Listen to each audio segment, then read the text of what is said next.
Director Ford, thank you for taking the time today.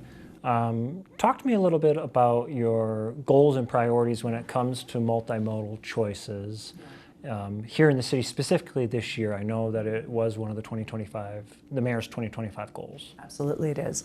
Yeah, multimodal choice is really critical. And why is it critical here in the city and county of Denver? Because people want to move to their jobs, to their homes, to their schools in a way that allows them to get to where they need to go. And how we do that, though, comes with a priority. How we do that with safety, ensuring that you literally arrive alive. And how we also do that with a focus on sustainability. And we here are governed by the Denver Moves Everyone. It is our strategic plan and our goals and our priorities. And it sets those goals and objectives for us. It sets how do we save lives on our roads. It sets how do we achieve a more sustainable, cleaner transportation system. It sets how we look at our investments. And those have been the priorities that we focused on here in 2025. You're halfway through the year. How are you on hitting those goals in a tangible sense? Yeah, we set, for instance, very specific goals, like very specific goals. Right. So our goals were, for instance, to do 20 miles of slow and safe streets, which included things like bike lanes and otherwise. We're actually making very good progress on that. In fact, I would probably say by the end of this year, we will have achieved over 38 miles of new slow and safe streets with bicycle lanes and others. What does that mean for the average person? What that means is that we have corridors throughout the city streets and local streets, our neighborhood streets, where we're adding traffic calming, we're adding new measures for pedestrian safety, we're adding new measures for bicycle safety, such as neighborhood bike lanes or even protected bike lanes. And you're seeing that really throughout the city. Significant shift on Blake and Market Street. Yeah. It's continued to be called an upgrade from DOTI, while advocates are still calling that a downgrade. Right. Why is there a disconnect there? So part of what we've always looked at when we design how we look at our bike lanes is we look at how we best achieve the worlds that we want to see. How do we achieve safety? How do we achieve mobility? How do we achieve the look and feel of those lanes as they integrate with the quality of our infrastructure and our city and others? In regards to bike market specifically, what we've been noticing is those particular bike lanes and those protected bike lanes were part of our rapid response deployment. Our rapid response deployment had a certain design standard that we used, a certain design standard that had a particular type of curve, as well as a lot of bollards between all of that. Yeah. We actually, on those particular lanes, first time used our Zikla zippers, which are a different kind of curb. And we noticed that they were hardy, more durable than others. And we thought, they're really actually in a closer alignment to our permanent bike lanes that we think of. So our permanent bike lanes are things like our concrete. You got it, exactly, our concrete curbs. Marion Parkway is a good example of someone that started in a temporary configuration and shifted then, once we had the dollars, into that. Tricky with Marion Parkway is that a death also resulted prior to the installation of the concrete. Did it, timing-wise? I believe so. You can verify that for me. I don't know. Yeah, it's a good question. I'm just only because you bring up Marion. Well, just so we're clear, though, sort of where that death was, since I drive by that, and I know I hit my mic when I did that, but when I drive by that particular ghost bike every day, and not quite in the bike lane environment. So the bike lane was already there, and the protected environments are over to the other side of that. So anyway, coming back to Blake and Market, so as we sit and we look, one of the things that we're always looking at is how do we think about materials, how do we think about design, how do we continue to think about the maintenance of those particular items, how do we think about safety, and how do we put all those pieces together. We also take in a lot of count and feedback and other from the public, and we also got a lot of feedback from folks that the visual impacts of our particular bike lanes, the protected bike lanes, were pretty impactful as well. So as we were looking at those particular lanes and conversations, in fact, that we had with bicycle advocates and others, is that we also wanted to look between a combination of maintenance, aesthetics, how do we create the quality of our infrastructure, that we would look at starting to upgrade some of those lanes, almost taking us into a next step on that continuum of our temporary bike lanes to something in between, which would be a Zikla look that would actually lend us more towards those concrete curb standards. So in the example of Marion, for instance, you see a lot of concrete and a bollard, right. More concrete, a bollard and a bollard. Like 15th. 15th is a good example of that as well, So this design and that particular investment is something that's more along the lines of that. our maintenance teams and others, I think, see it as a value. I think it takes from a quality of life and a visual aesthetic as well. And I think it gets us to something that we want to accomplish. But why isn't that translating to the people that are using it? What do you mean by that? Well, is that there's been such criticism of the change, and people that use the lanes are not seeing it as an upgrade. I'm just trying to figure out where's the disconnect between communication or feedback back and forth. Well, the protected bike lane is there. It's safe. We have the ZCLA environment. I think that how people use the lane hasn't changed. I think that some have asked a question about, well, whether or not there could be a concern that vehicles could come over those ZCLAs in a way that they couldn't if there were more bollards in between. And I think one of the things that we're looking at is we're continuing to monitor that particular design, sort of how we've done the configuration of it as we continue to look at the upgrade. But I think that the important part is it's a protected bike lane that is there and that is safe, that we think actually is an improvement actually from a safety perspective and also from a maintenance perspective. Talk to me a bit about the decision to make a change and the lack of public engagement around it, whereas prior to bike lanes being a design being offered up to the community, feedback sessions coming through, changes based on feedback, implementation. There wasn't that here. No, we did talk about this. So we talked about it in regards to our 2025 work plan.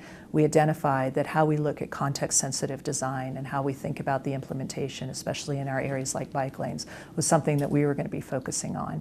We talked about it at council meetings. We talked about it with the bicycle advocates. We talked to them about the fact that we would look at things that would use more ZCLAs. In fact, pointed to some existing work and designs that we had just implemented in that area. And so we were sharing some of that information, presented some of that to INC. So we had those conversations. The exact design on how we did it on Blake and Market, no, I don't think we talked about that specifically, nor do I actually take all of our design standards and guidelines and necessarily have a public engagement process on those per se. But no, we were very open and transparent in the fact that we were starting to look at context-sensitive solutions. And I think this is part of a bigger conversation that we have as a city and how we're looking also at transportation. So some of the things that you're seeing as we continue to evolve and how we achieve our goals and is diversity of materials, new solutions and strategies. I'll use the example of the fact that we have speed cushions now in our toolbox, if you will. So it allowed us, for instance, as we started looking at implementations of how we slow traffic and increase the neighborhood bikeway along Kearney and Cremeria, we actually changed designs there too. We implemented, for instance, the speed cushions, took out some of the pinch points that we were using as a way of starting to slow traffic down, and made an adjustment and made a change there. So you see a continued evolution in how we think about how we achieve these goals of safe, maintenance, aesthetic, and how we put all those pieces together. The changes to test the design at Blake and Market cost $200,000. They did. That came from a general line item fund. That's the Neighborhood Transportation and Traffic Calming. Yep. Has anything else been spent out of that $2.2 million? Yeah. So that $2.2 million in general is allocated across a variety of different resources. Yeah, so it's improving whether it's vehicle, pedestrian, bicycle, but it's to improve mobility. Correct. So what else has been spent out of that pool? Check that. Out of the budget yet, we haven't pulled out of that. I don't know if we pulled it out of, but I can give you sort of the breakdown of where the dollars are going in general. So about $900,000 of that $2.2 million is being spent on our neighborhood transportation management program, which is our traffic calming, our studies and improvements that we would make in neighborhoods all throughout Denver. So a good chunk of it is spent there. Another chunk of it is actually spent in transit and transit improvements. It's a combination of some program investments as well as some support of grant programs and other things that we're doing. Small portion of it is being spent actually on evaluation. So evaluation on the programs that we are implementing, and do they work, and do they have the impact that we want to see? Are they driving down speeds, for instance, in corridors, or improving the amount of people who walk, bike, or ride, for instance, in a particular area? And a portion of it was also being spent on how we look at the context-sensitive design. So a portion of it could be spent on, let's say, the redesign, for instance, in areas like Kearney and Cremaria, as well as these changes that we made on Blake and Market. So the changes to remove the flex post at the pinch points, install the speed, the speed cushions, that's also coming from that fund. For the flex points in particular, the actual cost changes, that one actually came from a different budget to make the changes on Kearney and Cremaria, but it's that kind of thing on the design side, the context sensitive, that can tap into those dollars. Okay. Let me see where I am.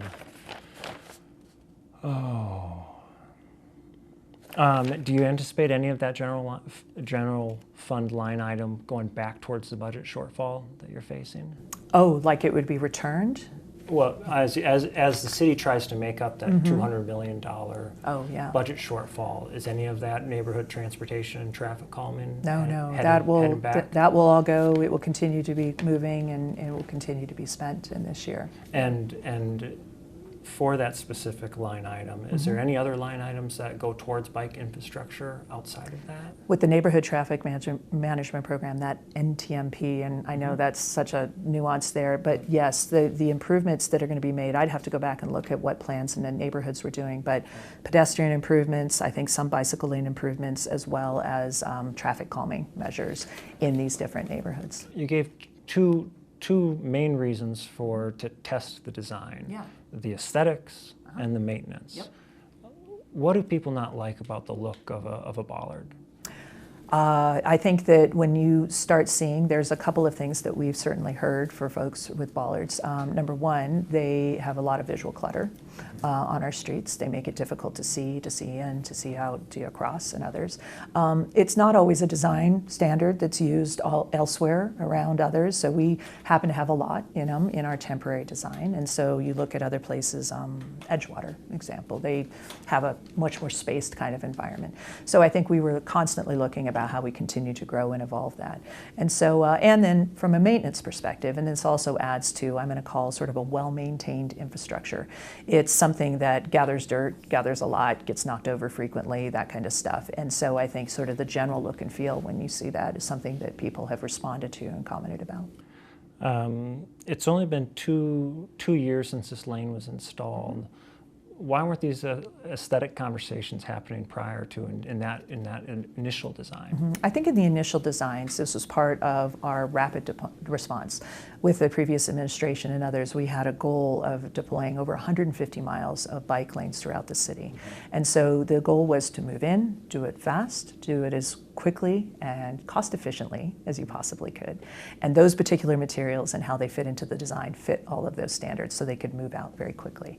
And so that was part of it. I think as we are coming in now to go moving past that phase, we're continuing to look about how we move it down the continuum of design. And as you know, we've always had the end game of the full permanent solution with how we think about the concrete, and wanted to continue to move us down in the direction of that. We think that this is that step. You think this is a step towards yes. more concrete, more hardened infrastructure on bike lanes across the city? Yeah, and very really, we've believed that the ZICLA design, with how it looks, with the way the bollards are, mimics that hardened infrastructure more effectively than does the current temporary design, and that's one of the reasons we're also shifting towards it. I think I've heard from advocates that worry that this temporary piece may also be, it's obviously a more cost-efficient way than concrete, and that this becomes the standard, that this becomes what gets placed opposed to hardened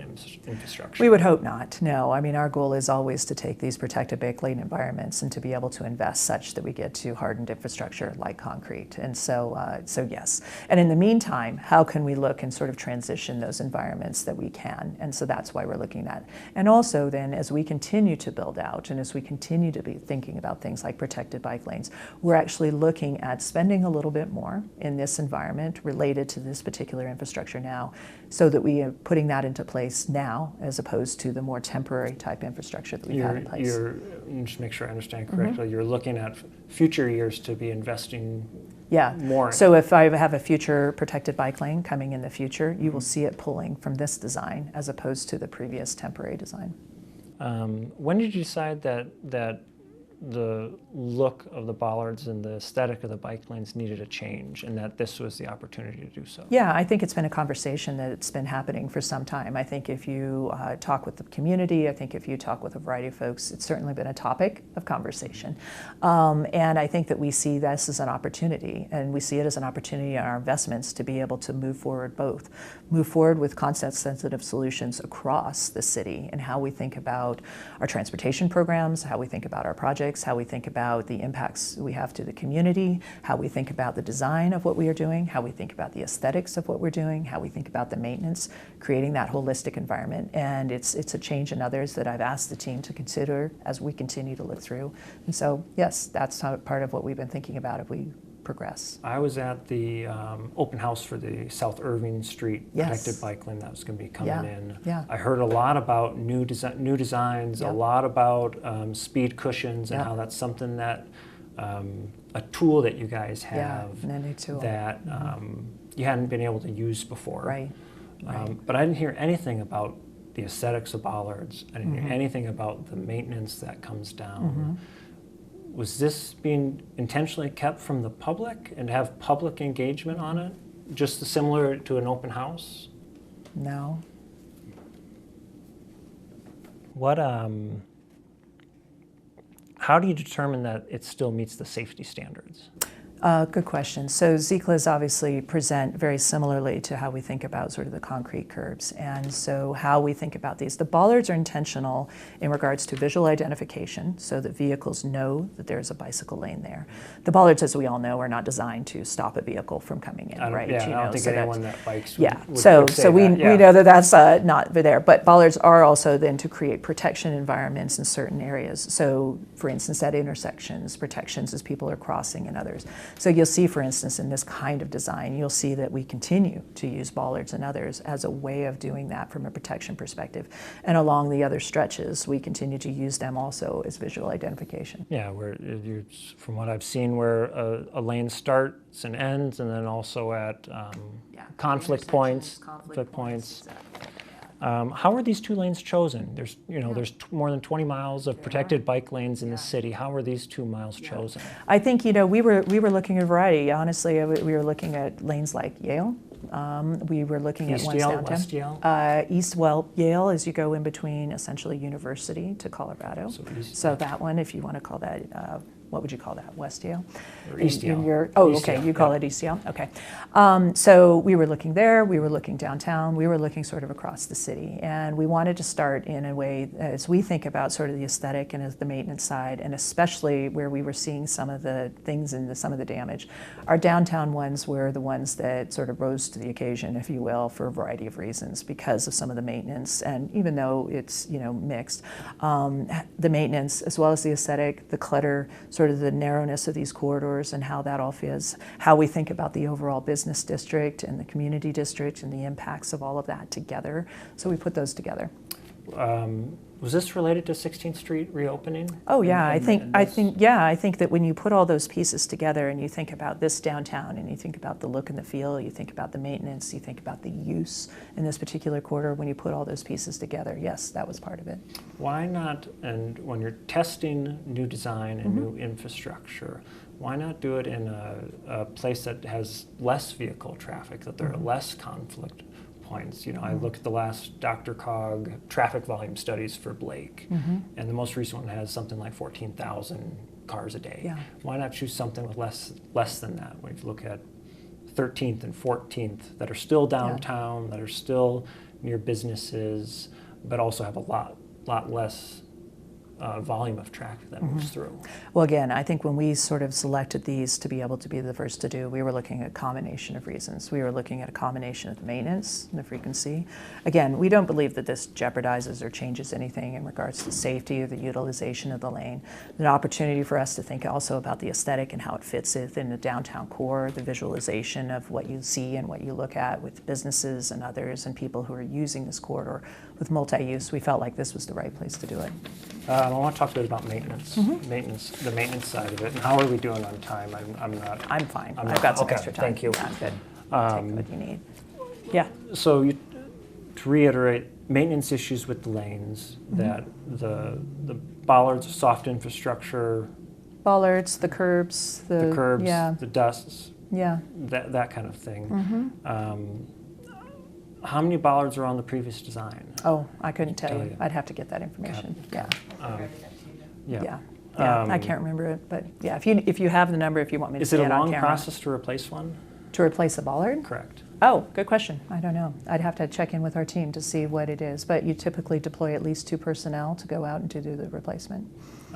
From the records that we've got, it looks like they're in the course of May 1st, 24, May 1st, 25, 25 bollards replaced in those 2-mile stretch. It doesn't seem like a huge maintenance issue as far as keeping that updated. Well, I think that we have a lot of different maintenance all around the city, different things like bollards, our traffic signals, our roads, our potholes, and others. It does take time. It does take a couple personnel each time to go out there. I would actually suggest that 25 in 1 year is quite a bit. And so I think that it depends on how you would look at that. But I think that, no, we very much saw that. And I can tell you this, that as we've engaged with our maintenance teams and others, as they see the Zikla design and others, they prefer it. It's easier for them, and it's not just the bollards, it's also some, and these particular corridors were the first test of the Ziklas, but when we look at sort of the other corridors with the different types of curbs, those get hit and moved a lot, so there's a lot of work in some of that temporary design. You mentioned Camaria. The bollards are going to be removed there, speed cushions put in. Yeah. I went through that. No, that's okay. We can come back to it. I want to touch on, I spent an hour on 15th yesterday at noon. Yeah. Right in front of the SDK Steakhouse, where you recently passed a variance to allow a loading zone and removed the bike lane there. Correct? No, not a variance. No, we. And I'm sorry, I stepped my words. Please. No, correct that's me. okay. But that's a good question. We are constantly monitoring sort of the interactions that happen on our roadways and our systems. The interactions in that particular area has a bus lane, as you know, a bike lane, valet use, parking garages. There's a number of things right in that particular area. As we were sitting and looking at that, and we were working also with the valet about where they are and where they locate, they had been moving in some different directions. We thought it was really best, because we saw some of these mixed interactions, to make some shifts in how things were interacting, to really try to improve some safety. How do we deal with where cyclists are going, where the buses are going, where the in and outs are coming and happening with the valet. So yeah, we did absolutely make some adjustments. But again, that's a 5 p.m. to 2 a.m.? Is that where it's used for that purpose? And I was there at noon for an hour and probably saw 6 vehicles parked there over the course of that time. Is that an issue? During the day? Noon, noon. I think with the frequency of vehicles that are coming in and out there, as you look at that, one of the things that we look at for the infrastructure is we plan for that occasion. And that's why we were making some of the shifts and the changes. We're making plans for the use and the frequency of use that we're seeing during those working hours and how those pieces all fit together.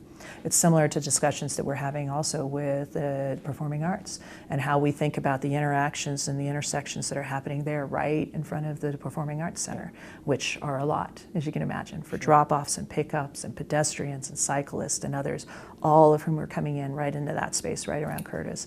So similarly, where we're having continued discussion and design about how do we protect and create safety in those environments, we did the same here. But it feels, to me, it feels from having stood out there for an hour, it feels that the removal of the piece of bike lane, the addition of a sharrow as it moves towards 16th.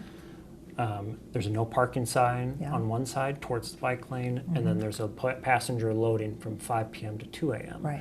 But we're seeing 6 cars there at noon. But they shouldn't be parking there. I guess is that? Oh, I'm sorry. So they're parking where? They're parking where the bike lane ends. Okay. And into the. They're parking in the loading zone? In the loading zone and the no parking zone. Okay. So in an hour, I saw 6 vehicles there. Yeah. Yeah. Well, obviously, from an enforcement perspective, we would work to try to deal with that, and our folks get around as best as they can. And so, yeah, people in their use of how our right-of-way works. It's not everyone always follows the signs. Correct, but isn't that indicative of that? The removal of infrastructure also invites vehicles into that space.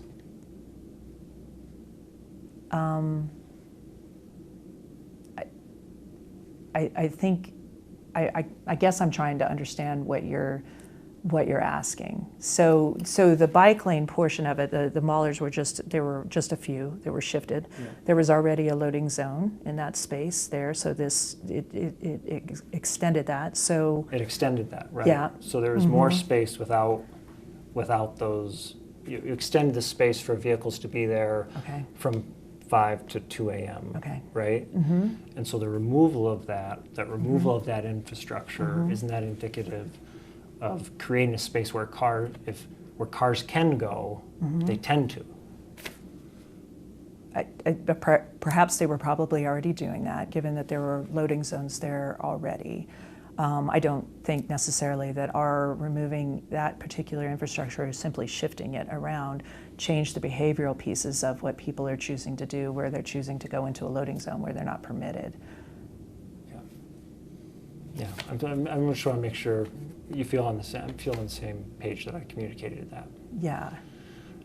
I think again, the use of the space, the fact that there were already loading zones in that space and that kind of thing, as we made some small adjustments on where the bicycle lane was coming in. But I just think, but I thought it's a loading zone in the evenings for when the steakhouse is under operation, where they have a lot more guests. Right. And I don't believe that those are paid parking areas, so we don't have parking meters there. I don't think. I'd have to go back and double check. You were there. Are there parking meters in that area? On that side?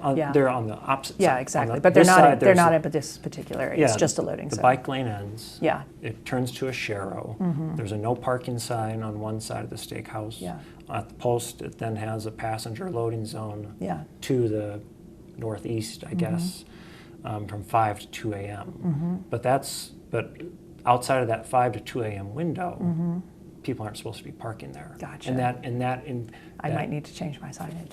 What? The signage? Yeah. We might need to change the signage. Yeah, because or put in paid parking. Because I saw. Or put in paid parking there. Yeah. In order. And you talk about how it's tricky when, especially a space like that, where you have a lane of bikes, a lane of cars. And a bus that are all merging, but having vehicles in where, it should be safe to say there shouldn't be vehicles in a bike lane, correct? Parked vehicles in a bike lane. Well, I think you're talking about a spot that isn't the bike lane, right? Well, it's no parking. There's no parking sign. Right. On the curb. On the curb. Okay. Which isn't where the bike lane is, right? Yeah, the bike lane ends and moves into core traffic. But that's exactly where. I don't see those as two different spots. I see them as you step out of the bike lane and there's a car in front of you. Okay.